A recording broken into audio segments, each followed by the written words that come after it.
नमस्कार, मी सुप्रिया उदय साठे. तुमचं आमच्या अजिंक्य तारा फार्म या यूट्यूब चॅनेलवर मनापासून स्वागत आहे.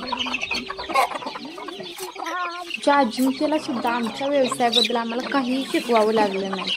इतक्या लहान वयातही तो एक जबाबदारासारखा काम करतोय. आज शाळेला गेला नाही तर आज घरची कामं करायला लागलाय. कोंबड्यासनी खाद्य घालायला सकाळी आणलेला मार्केट वेट होता, त्यात कोथिंबीर होती, फ्लावरचा पाला होता, तो कट करून पिल्ल्यासनी घालायला लागलाय.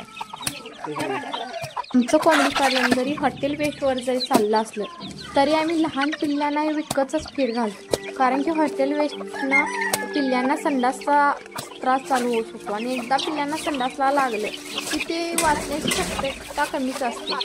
आणि या शेळ्या आमच्या पिल्ल्यासनी खाद्य घातलं नाही घातलं की आल्यास या मध्ये खायला, त्यासनी तरी पिल्ल्यासनी खाऊच देत नाहीत. अजिंक्य बघा आमचा कसा कोथिंबीर असा कट करून पिल्ल्यासनी खायला द्यायला लागला. आणि ही आमची फुललेली रातराणी, हिचा वास इतका सुंदर येते की आसपासचा परिसर इतका सुगंधित होऊन जातो. रात्र इतका फुलली आमची रातराणी मस्तपैकी. मी जाळी मारली म्हणून ही रातराणी आमच्या शेळ्यांच्या पासून वाचली, नाहीतर हिला कधीच खाऊन टाकली असती. अशा आमच्या या शेळ्या आहेत.